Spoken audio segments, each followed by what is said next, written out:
Welcome back to Talking Story. My name is John Minton.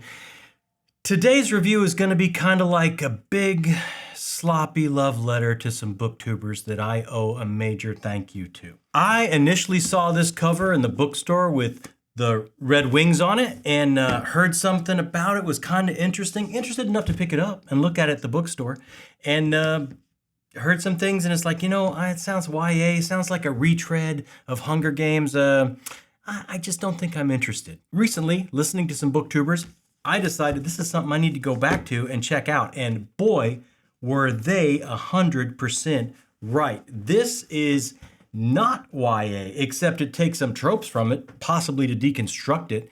It is a space opera in the grand tradition of an empire stretching across our solar system, a chosen one whose time has come to put the dystopian status quo into a blender and make an amazing fortified protein shake of goodness. So again, big thank you to Mike's book review in particular for getting me off my butt and wanting to catch up before Lightbringer comes out. This is going to be a quick catch-up review on the first trilogy of Red Rising. So it's Red Rising, Book 2 Golden Sun, Book 3 Morning Star.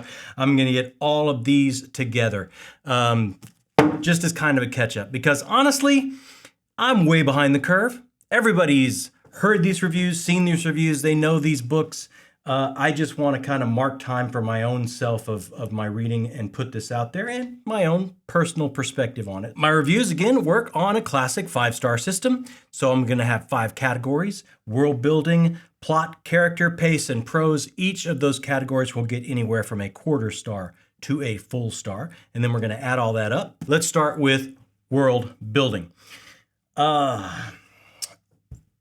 As humans were thinking about moving into the solar system, the best way to possibly achieve this was to stratify society and break up everyone's possible jobs and how they could bring their best selves to this mission of Earth's expanding outward. If you're piloting a spaceship, you would be genetically perfect for space travel. If you're a bureaucrat, you would be on that level, perfectly made for that type of work. So from that, we created a caste system that included 14 different subcategories. At the top would be goals, our inspirational leaders. Think of heroic perfection. Think of Grecian statues in a museum.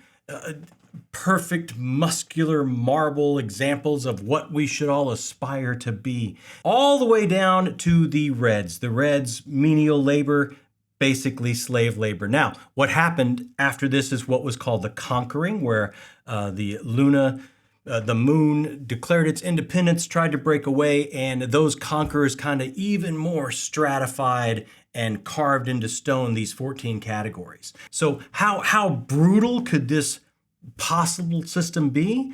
Where we pick up in Red Rising, the Reds living underground, mining for resources that make this entire empire go. If you would happen to try to steal a moment of passion with your loved one in an underground garden, if you would possibly sing a song or express yourself in dance that could be considered a protest, you would find yourself hung in front of your community. So how brutal could it be? How brutal has this caste system become? Truly dystopian in ways that you could not imagine. So this trilogy captures this world, this striated world, in every way, from class to religion to language. It's absolutely successful at this. For the kind of story that he's telling here, of the indomitable will, the indomitable spirit breaking free from the chosen one leading us forward. Let my people go. I can't think of a better job in crafting a world, or worlds in this case. So I'm going full star for world building at this point. So, plot. I'm going to do a very vague, basic plot roundup of the 3 books because they've been out a good while. There's so many reviews of them out there, so many plot write-ups.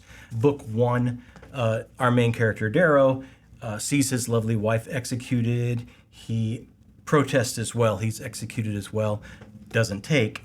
And the resistance scoops up his body and through some surgery creates a gold from a red and inserts him into this top level of the society, and he's going to hopefully bring it all down from the inside. So they set him up with a false background, a family that has seen a demise except for one son, and that son goes with all the other cream of the golds into this basic school. Now, school. This is a school in the way if Hogwarts was a bloody siege war. The top of the top goes in. They don't all come out. Honestly, they don't even all get in. Does Darrow, I can't say he comes out top of his class. He does come out top of his class, but in such a way that I don't think there'll ever be a class again. I don't think that institution would ever accept another class. So very great start. Now, book 2, very quickly to sum up, Darrow's now 20. And I'm focusing on Darrow because he is the main character. Everything's through his eyes. There's tons of other characters, and I'll get to those in a second. But he's now in the Institute, which is higher level of tactics, ship to ship, and they're making who came out of the first school. These are going to be the top conquerors that could even stretch out further across the cosmos from the solar system. So this broadens the entire world through different ruling houses, all the way from moons through our solar system to Luna to Earth, and he, through siding with different houses and basically choosing his battles very well and moving himself up and up and up, it looks like he's going to accomplish his goals. But what I love about this is it's not what rips the rug out from under him is not just the loss of battle, it's somewhat of a character flaw. Darrow starts to believe his press a little bit, in that he is this grand, sweeping, heroic figure. His decisions are just his. He is out there for good or ill, not always paying attention to the friends that have stuck with him from the first school. But he feels like this is his war. He has a downfall at the end. There is betrayal, but there's betrayal because he didn't trust, he didn't rely on. He grew in such an insular fashion from a young man to this because he started to believe in his own abilities to the point where it became a character flaw. He somewhat became a tragic figure, and at the end of book 2, seriously has a setback. I don't want to spoil anything, but seriously has a setback that he has to overcome from this character flaw. Now, book 3, Morning Star. Darrow and his band of brothers, and I haven't spoke about them much. I'll get to them when I go through characters, but do you get the ending you want? Absolutely. The book starts out with him humbled from the end of book 2, with his friends that have stayed with him. He has to build himself back physically, emotionally, mentally. He delivers the end that we've all been waiting for, so much so that a lot of readers stop. Even though this series goes on, they stop at this trilogy and say, you know what? This is the picture I want indelibly in my head when I think of Red Rising. I'm not going forward. Because the ending is so tied up so nicely with a bow.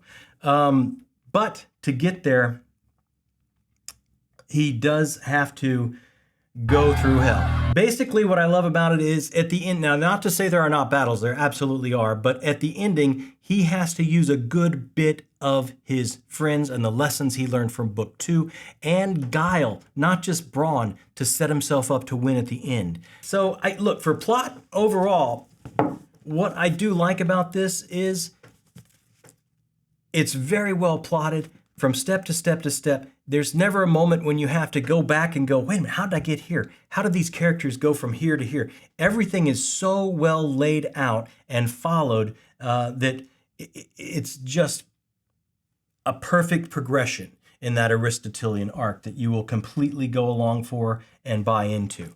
So I'm going to have to go plot on these. I got to go full star as well. Coming up to characters, what do I think? Now, from this point, I've talked about pretty much just Darrow, as I did a real quick, vague plot breakdown because it is that chosen one type of feel. But there is such a cast of characters to this. Darrow, Mustang, Severo, Roke, Victra, the Jackal, Lorne, Ragnar, Dancer. Can I pick a favorite character? I don't think so. Do you root for these characters? Absolutely. You are so invested in them to the point where this is a brutal world and there will be tragedy, and you are just crossing your fingers that it doesn't happen to whoever your favorite character is at the moment. Do you hope for happiness for Darrow after the loss of his wife? There is that YA trope of a love triangle from the first book, and even moving on through the whole trilogy. But as I said, it is somewhat deconstructed because part of that love triangle is a deceased woman. So it's a little bit of a different twist, a little bit of a deconstruction on that trope. And so do you hope for his happiness going forward? And as sad as it is to let go of his past wife and move forward to his new chance of love, yes, you absolutely do. Are the motivations of these characters laid out so there was ever a time where I was going, I don't know. I'm invested in that person, but I don't know if they would actually do that. That seems somewhat against character. Are there betrayals, best friends against each other? Yes. But as I said, this trilogy is plotted so well that when you get there, you totally buy it. Nothing comes out of left field character-wise. Even if a shoe drops that you didn't see coming, you completely buy in because it was plotted so well from A to Z, and the characters have gone on an arc that have brought them from a different place from the beginning to where they are now. So you see that betrayal is making sense and you go along with it. They all travel an arc. They all end up somewhere different from where they were. And that, again, is a deconstruction of the YA because it moves so quickly through this. This takes years to accomplish the breaking of the status quo of this dystopian society. So you start with a young man, you end with a young adult. So absolutely an arc has traveled. So character. Guys, I think you can start to see a trend here. I got to go full star as well. So where are we at? We're at 3 stars already. We got 2 categories to go. Pace. It is frenetic. It is nonstop. It is heartbreak from beginning to end. There are personal, brutal character moments from the very beginning, from where Darrow has to watch his lovely wife Io be executed, to the horrendous surgeries he has to go through to reinvent himself to become a gold. There are huge set pieces that keep the pace going, from massive battles to, I think, quite honestly, the best jailbreak scene I've ever read. There are some slower, intimate moments. I wish there would have been more. This is the first chink. Sometimes this was moving so quickly in a frenetic breakneck pace from huge happenstance to huge happenstance. I wish we could have slowed down a little bit more often. I'm not saying it never happens. It does happen. Pierce Brown does pull that off. But I gotta say, I personally would have liked some more. So for the first time, I'm gonna take a little chunk off. So for pace, I'm gonna go 3/4 star. Now, that just leaves us with the prose of Pierce Brown, who writes this trilogy. This is an extremely distinctive, singular voice. I read one of these a month for 3 months, and in and amongst all my other readings, when I would pick up this book, I would immediately know I was reading Pierce Brown and the Red Rising trilogy. It's an interesting mix, like watching a beautifully translated Sophocles play or a classical piece, and mixing it with, I would say, like Anthony Burgess, who wrote A Clockwork Orange and injected so much of his own slang into a language. Because there is not only is there its own slang system, but there's its own slang system between the stratifications of this caste system. Like a gold slang is different than a red slang.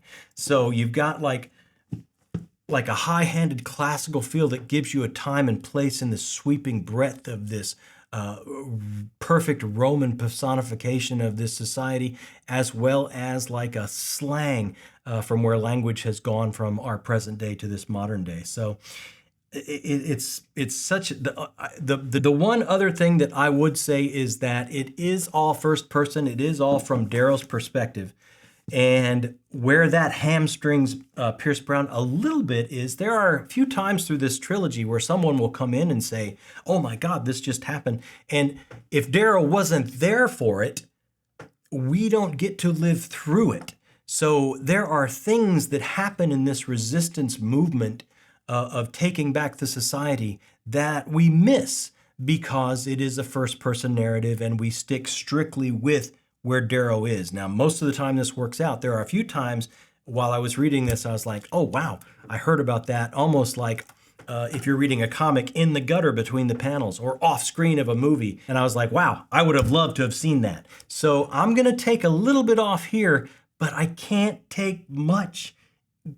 I'm going to take a quarter off and give it 3/4 again. So overall, what we're looking at here, Red Rising Trilogy by Pierce Brown is a 4.5, guys. And again, to break this down, a 3 is a really solid book for me. A 3 is a book that, depending on who I was talking to, I'd absolutely recommend. A 4, all-time favorite shelf. Got to be on the all-time favorite shelf. Like I bought paperbacks as reading copies here. I could see myself going back and finding collectible hardcover copies of this to make sure they're on my shelf. I absolutely feel like that. 5 for me is, standing the test of time long after we're gone. These books are going to be read and talked about. So not quite there. Maybe it'll be there in the future for me. At this point, reading these, and again, I haven't finished this series yet. Could it make that leap to 5 from 4.5? I don't know. 4.5 is extremely high for me. But I cannot wait for Lightbringer to come out. I have read the next book, Iron Gold. I'm going to read Dark Age this month, so I'm primed and ready for Lightbringer next month, and we will be touching back on the Red Rising trilogy again, or the Red Rising series again as it moves past a trilogy. So there you go, guys, 4.5. If you want to stick around for a little bit, I'm going to give you a little bit of a spoilery talk, so hang out if you want. If not, this is your chance to sign off. Like, subscribe, let me know what you thought of Red Rising, and until next time, you don't have to read the Red Rising trilogy. You should. But read something. Thanks for watching Talking Story. Okay, spoiler talk. I know there are people out there that don't go past this initial trilogy because it ties everything up. Darrow gets presented with his secret child and his family on the beach, and it's a beautiful, they have created a new, bright new day moving forward with leadership that can start to break down this dystopian system and have more of a democratic feel. And this is everything you've been working towards, and you get it. It is like a Whitman sampler where every little square is your favorite candy.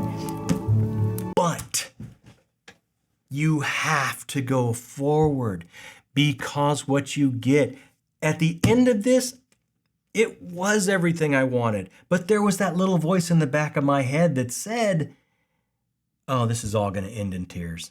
It's already set up, guys, with book 2, Golden Sun, where he wants to make all the decisions on his own and starts believing himself as the conquering hero and he knows best. They have built a conqueror to break the columns of this system down, and what they are left with is a conqueror, not a diplomat, not a politician.